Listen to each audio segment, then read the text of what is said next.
On va rappeler quelques faits qui sont beaucoup commentés dans la presse israélienne et qui malheureusement beaucoup moins en France. Pour les choses soient claires, le Hamas est le produit de décennies de guerre.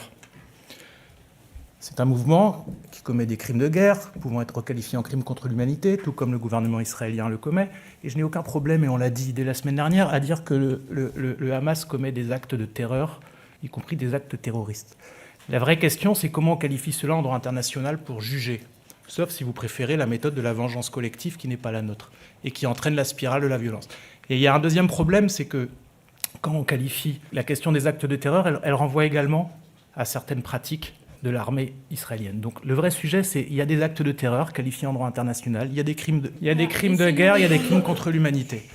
C'est à la CPI d'en juger. Pour le reste, je dirais que le Hamas est le produit de décennies de guerre. Il a été consciemment appuyé par le gouvernement israélien et j'aimerais bien vous retourner la question et que vous commentiez cette citation qu'on n'entend jamais dans la presse française alors qu'elle tourne en boucle depuis une semaine dans la presse israélienne et qu'elle est l'objet de beaucoup de débats.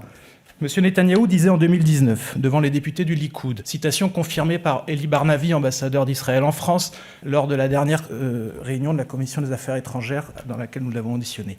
Netanyahou disait ceci: « Quiconque veut contrecarrer l'établissement d'un État palestinien doit renforcer le Hamas et transférer de l'argent au Hamas. Cela fait partie de notre stratégie. » Le Hamas a été renforcé pour discréditer l'autorité palestinienne, seul interlocuteur légitime dans le cadre du processus de paix, et donc pour bloquer le processus de paix.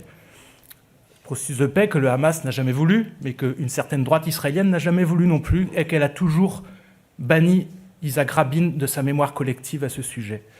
Certains voient donc désormais ce mouvement comme un mouvement de résistance, comme un mouvement terroriste, etc. Nous, notre sujet, c'est pas ça. Nous pensons qu'il n'apporte rien de bon à la cause palestinienne puisqu'il attise la spirale de la violence, tout comme le gouvernement d'extrême droite israélien attise la spirale de la violence, y compris dans la réponse qu'il est en train de faire aux actes de terreur commis par le Hamas sur son sol. Les raisons pour lesquelles il faut redonner un horizon politique à ce conflit, et ceux qui ont eu une autre solution que la solution à deux États, et une autre idée que celle qu'il faut redonner du souffle à l'autorité palestinienne pour qu'elle puisse négocier avec le gouvernement israélien, s'ils ont d'autres propositions, qu'ils les disent.